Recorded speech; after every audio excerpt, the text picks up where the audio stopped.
Hello everyone. Topic for today's discussion is time value of money. It is one of the fundamental building blocks in finance and heavily uses the concept of compounding. We will discuss all the concepts first and then we will see some practical example which will help you understand and visualize this concept with more clarity. So let's get started. When we talk about money, there are two things which are very important. One is how much, which is the amount of money, and second is when, which is the timing of money. Time value of money primarily focuses on point 2, which is the timing of money. To understand time value of money concept, let's play a small game. What would you prefer? $100 today or $100 1 year from now? I think for most of us, answer would be $100 today. Why wait for 1 year when I can get the same amount today itself? Now let's add little fun to this game. Now what would you prefer? $100 today or an extra $1, that is $101 1 year from now? I think still for most of us, answer would be $100 today. Reason being, we know after 1 year, inflation will eat up into this $1, which means amount of goods that I can buy with $100 today, I won't be able to buy same amount of goods with even with $101 after 1 year. So that's why most of us would prefer to have $100 today rather than $101 1 year from now. Let's add more fun to this game. Now what would you prefer? $100 today or $110, which is additional $10 1 year from now? Now I think most of us would prefer getting $110 1 year from now, because we understand that inflation will not eat up into this much amount of money. Now let's make it even more interesting. What would you prefer? $100 today or $105 1 year from now? Now the answer is not that convenient. Most of us would say that it doesn't matter whether I get $100 today or $105 1 year from now. This happens because they are equivalent amounts in time. This is what basically the time value of money is. This is called as present value, and this 105 is called as your future value. Now let's see. So there are few terminologies that we will be using or is generally used across time value of money concept. So let's understand some of those terminologies.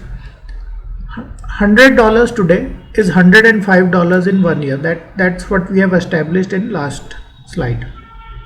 So $100 is called as your present value, which is your money today, and $105 is called as your future value, which is money that you will receive after 1 year. And to calculate this, we use the formula of compound interest, which is your future value is equal to your current amount into 1 plus r raised to power n, where n is your time period, r is your rate of interest. Mathematically, your future value is present value into 1 plus r raised to power n. If you don't want to use your formula, logically 100 rupees today after 1 year will become 105 if I have a 5% of interest rate. This 105 after another 1 year will add another 5.25. So in total it becomes 110.25. Instead of this, you can simply use the formula of compound interest to get 100 into 1.5 into 1.5, which is 1.5 raised to power 2. 1.05 is basically coming from 1 plus r. R is your 5%. So converting percentage into numeric, you get 1.05. So you can simply use this formula and calculate the result. Because sometimes your cash flows goes on for 10 year, 15 year, it's difficult to calculate it by this method. So it's good to use the formula. Now this formula can be used in a reverse way. Previously we have understood that future value is equal to present value into a factor, which is your compounding factor. Since this is a mathematical equation, I can bring this part on the left hand side. So this goes into denominator, and this makes your formula. So your present value can be calculated from your future value by doing a discounting. So 100, let's say if I have 110.25 in 2 years, I can, and if I know the interest rate, I can find what its value today is. So if you see in both examples, what is the difference? In previous example, I know today I have 100 and I want to understand what would be its value after 2 years, which came out to be 1110.25. Okay. In this example, I'll get 110.25 after 2 years. So what is its value today? Okay, so essentially it's the same thing. Your answer will come back to 100 only, because 100 after 2 years becomes 110.25 and 110.25 after 2 years become 100 today. Now in previous example we have used 5% as the interest rate. Now question arises, why 5%? Why not 10%, 15% or 1%? Now this is something which depends upon case to case. Most commonly used is risk-free rate of interest, which is the rate at which you can invest money in, let's say, most secure instrument, which is generally your domestic government bonds. Now some entities might want to calculate this R in a different way. It could be cost of funds, or it could be some other parameter that they want to use for this R, which is your discounting rate.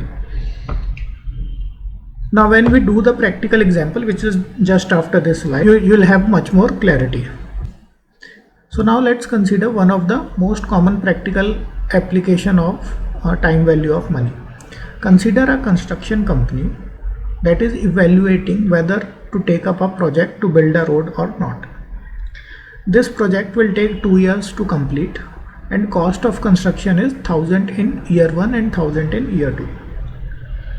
Company can collect toll after road is completed for next 5 years. So after 2 years, when the road is completed, company is allowed to collect road toll tax for next 5 years, and estimated toll collection per year is 420.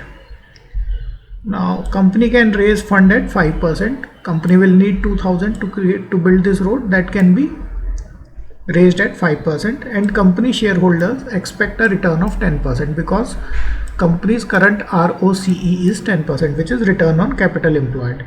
So if company takes up a project that has a less than 10% ROCE, then your entire company's ROCE will get impacted. So that's why shareholders are expecting at least 10% interest rate. Now in this case, because of this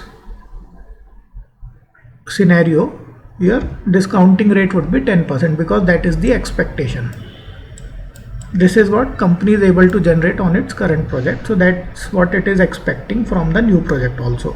So this is the bare minimum company is expecting, so we'll use 10% of a discounting rate. So that's why I said discounting rate depends on case to case basis. Now how we can arrive at a decision? First we establish what is the discounting rate. Second is we calculate the present value of all the cash flows, and to do that we plot a cash flow diagram. And to make our calculation simplified, we are assuming that all cash flow occurs at start of time period. Now let's see. Today, since we are saying that all that cash flows occur at start of time period, so today company have to spend 1000 rupees. Minus is just an indication of direction of payment, so in this case it is outflow, so minus 1000. Second year, again it has to spend 1000, but since cash flow, we are assuming cash flow occurs at start of the period, so we are calling it as T1.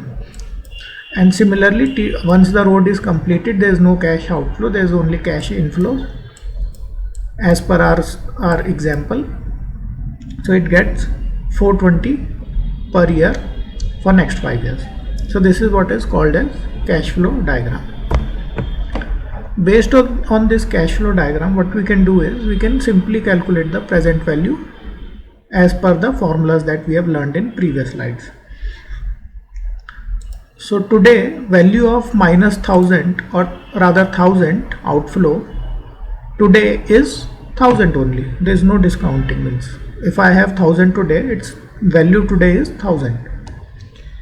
If I have 1000, its value after 1 year, because this 1000 it will have to spend after 1 year, it goes to 909 using our formula for discounting.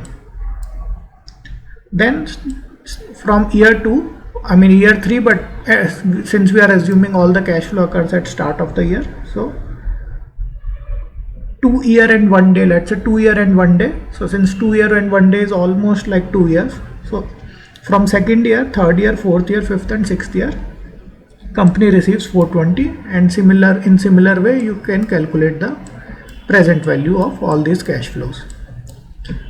Okay. Now present value of all the outflows is 1909, which is 1000 plus 909, and present value of all the inflows is 1447, which is sum of all these numbers. So essentially what we are saying is, if I have to bring all the cash flows in today's term, I have to today pay 1909 to build this road, and I will only get 1447 today from the revenue generated from this road. So company should not take up this project in its current form. Now have we not used the concept of time value of money, then your total outflow would have been 2000 and total inflow would have been 2100. In that case, you would have assumed that profit is 100. There is a profit, company could have gone to take up this project. But that's not the case when we apply the time value of money to correct the results for this formula. Let's see another practical example. Let's say company A has surplus money of 1000 which it wants to invest in share of company B for a period of 6 years. Current price of share is 1000, current dividend yield is 5%, and company is expected to grow at 15%. Company's book value is 900, and company is assuming that in worst case scenario I would be able to sell my shares at 900, which is your book value. Book value is nothing but a fair value of, or rather if we could put it this way, if company gets liquidated today, then its shareholder will get this much amount of money. Okay. Alternatively, if company does not take up this investment, it still have this 1000 as an additional income, additional money left with it. It's a surplus. This surplus, this company can invest in 6-year government bond, which is risk-free bonds at 4%. Should this company buy the shares of company B? In this case, your discount rate becomes 4% because this is what you are comparing with. Your other opportunity is getting 4% on this money. So we will take 4% as our discounting rate. And as we have understood, first thing we need to draw is cash flow timelines. So in this case, this is your cash flow diagram. Initially, company will need to pay 1000 to purchase the shares, and then it will start getting dividend. Initially it will get 50 because dividend yield is 5%, and this is going to grow by 15%. So next year 15% additional of 50 becomes 57.5, then 66, 76, 88, and then this is the last year when it will get dividend of 100, and then it can sell the shares for book value of 900. Now we can simply use our formula to calculate this. In this case, total outflow is 1000 today, and then after 1 year I'm getting 50, so this becomes 48 in today's term. Then after 2 years I'm getting 57.5, so this becomes 54 in today's term, and so on and so forth. So if you see, your total outflow is 1000 in today's term, and total inflows in today's term is 1088. Hence, even in the worst case scenario, now this is worst case scenario saying that I would be able to sell share at 900 rupees. Since company is growing at 15%, you would assume company share price would also increase. But company is taking a conservative approach for this calculation of this decision. So even with worst case investment, even in worst case scenario, in this investment seems to be making money, hence this can be taken. So this is how time value of money can be used to take a lot of corporate decision as well as the investment decisions. So this is all for today's session. Thank you and all the best for your studies.